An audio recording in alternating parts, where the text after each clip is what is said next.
O grande problema acontece quando o poder judiciário não desperta confiança na população, ou por ser político demais, ou por ser ativista demais, ou por querer protagonizar demais posicionamentos políticos que descambam para o político ideológico, para o político partidário. E quem está fazendo leitura do STF, quando eu digo isso, não está errado, não. Só que tem uma novidade para contar para vocês. Essa história das mais altas cortes de justiça politizadas, e politizadas às vezes num sentido não tão bom, isso é velho como andar para trás, velho como a Revolução Americana, que tornou os Estados Unidos independentes da Inglaterra, velha como os regimes republicanos federativos são, como são, por exemplo, os Estados Unidos, a Argentina e o Brasil, dentre outros. Falou em tripartição de poderes, executivo, legislativo e judiciário, né? Falou em uma federação una e indissolúvel, e falou em entes federados. Você fala em Suprema Corte de Justiça, que vai do federal governar o estadual e o municipal, e essa Suprema Corte de Justiça, seja a Suprema Corte norte-americano, seja o Tribunal Constitucional argentino, seja o Tribunal Constitucional italiano, seja o Supremo Tribunal Federal brasileiro, ele vai ser, historicamente ele é, composto por membros escolhidos pelo partido da vez, pela ideologia da vez, leia-se pelo governo que está comandando. As Supremas Cortes de Justiça dos regimes federativos são todas a cara do governo que formou a composição de seus membros.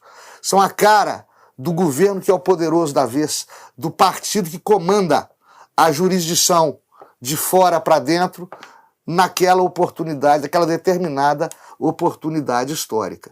Então, se as Supremas Cortes de Justiça não detêm a confiança dos cidadãos jurisdicionados, se as mais altas cortes de justiça dos países são alvo de desconfiança, se os cidadãos consideram ruins as mais altas cortes de justiça do determinado país, é porque o governo que as constituiu e que fomentou e que direcionou a sua jurisdição também foi ruim, também foi digno, no momento próprio, de desconfiança e também foi e é questionável, principalmente no que se refere ao denominado ativismo judicial, o ativismo judicial para o mal, né? O ativismo judicial que influencia a gestão dos países. E eu vi isso embrionário na cátedra da faculdade, eu vi isso embrionário nos bancos da academia. Quando eu era estudante de direito, eu vi surgindo esse ativismo judicial absolutamente equivocado, fora de lugar e fora de propósito. Não que o juiz seja um espectador, seja uma mera samambaia dentro da sala de audiência, mas o juiz ele deve se portar com equidistância, a uma distância igual das partes em conflito, para avisar apaziguá-los e não botar lenha na fogueira, e não jogar gasolina na fogueira, como infelizmente está acontecendo, e era previsível que acontecesse, e isso decorre da politização das cortes de justiça, que é um fenômeno histórico, né? Quem quiser saber um pouquinho mais, tem um livro delicioso do então ministro do STF, Aliomar Baleiro, o baiano Aliomar Baleiro, um livro raro. Se encontrarem, saboreiem, tenham consigo a versão impressa, porque não tem a virtual, a digital disso aí.